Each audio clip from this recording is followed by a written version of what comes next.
Imagine an object so powerful that it bends light, stretches time, and pulls everything into an eternal void. It's called a black hole. But what exactly is it? And what happens if you fall inside one? Get ready, because today we're diving into the heart of the universe's most mind-bending mystery. Welcome to Paradox Explored. Black holes are some of the most mysterious and extreme phenomena in the universe. Today we'll explain what they are, where they exist, what happens if you fall into one, and how they connect to the famous movie Interstellar. Get ready to have your mind blown. A black hole is formed when a massive star dies. Stars spend their lives balancing two opposing forces: the outward push of energy from nuclear reactions and the inward pull of gravity. But when a star runs out of fuel, it can no longer produce this energy. Gravity takes over, and the star collapses under its own weight. As the star collapses, its mass gets squeezed into an incredibly tiny space, creating a singularity. This is a point of infinite density, where all the star's mass is concentrated. Surrounding the singularity is the event horizon, the point of no return. Once anything crosses the event horizon, even light, it's pulled in forever. Black holes come in different sizes. Stellar black holes, which are a few times heavier than the Sun, are scattered throughout the universe. Supermassive black holes, however, are millions, or even billions of times the Sun's mass. These gigantic black holes are found at the centers of galaxies, including our own Milky Way. Sagittarius A, the supermassive black hole in our galaxy, weighs 4 million times more than the Sun. Black holes are not just destructive. They're also incredibly fascinating. Their intense gravity can bend the path of light, a phenomenon known as gravitational lensing.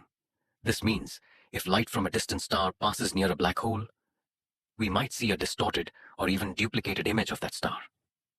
But their real power lies in their ability to devour anything that comes too close. For example, if a star ventures near a black hole, the gravity can tear it apart, pulling its gas and dust into a spinning disk around the black hole. This disk, called an accretion disk, heats up to millions of degrees and shines brightly, making the black hole visible to telescopes. Black holes can also eject jets of energy that stretch for thousands of light years. These jets are formed as some of the material in the accretion disk is flung outward instead of being pulled in. These jets are so powerful that they can shape entire galaxies. And let's not forget spaghettification. If an object, or even a person, gets too close to a black hole, the difference in gravity between their head and feet would stretch them into a thin, noodle-like shape. This process is as terrifying as it sounds. The idea of black holes started with Albert Einstein's theory of general relativity in 1915. Einstein showed that massive objects bend the fabric of space and time, like a heavy ball pressing down on a trampoline. If an object becomes dense enough, it can create a hole in space-time, a black hole. Carl Schwarzschild was the first scientist to solve Einstein's equations and describe what happens around a black hole mathematically. His work introduced the concept of the event horizon.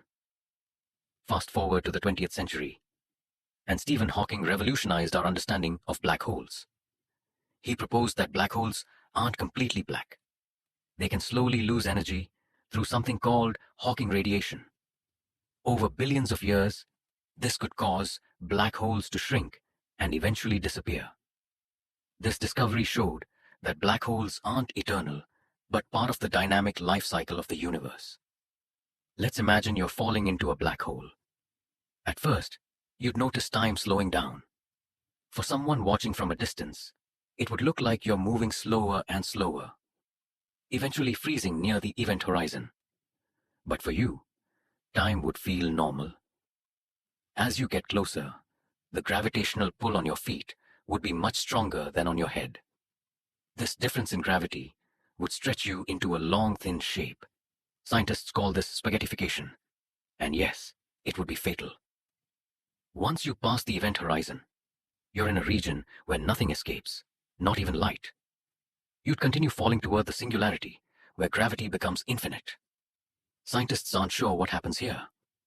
Some think you'd be crushed into the singularity. Others believe black holes could lead to wormholes, tunnels to other parts of the universe, or even alternate realities. Can you escape a black hole? The short answer is no. Once you cross the event horizon, there's no turning back. The gravity is so strong that not even light, the fastest thing in the universe, can escape. But in the world of science fiction, there's room for imagination. Movies like Interstellar explore ideas of wormholes or using black holes for time travel. While these concepts are fascinating, they're purely theoretical. For now, in Interstellar, the black hole, Gargantua, is a central feature. The movie's depiction of the black hole is remarkably accurate, thanks to input from scientists. The glowing ring of light around Gargantua represents the accretion disk, and the bending of light shows gravitational lensing. One of the most fascinating parts of the movie is time dilation. Near Gargantua, time moves so slowly that 1 hour equals 7 years on Earth. This happens because of the intense gravity, which warps space and time. While the story is fictional, this concept is grounded in Einstein's theory of relativity. Black holes are more than cosmic monsters. They are windows into the mysteries of space, time, and the universe itself. From Einstein's theories to Stephen Hawking's breakthroughs, and even the visuals in Interstellar, black holes challenge everything we know and inspire us to keep exploring. What do you think happens inside a black hole? Share your thoughts in the comments.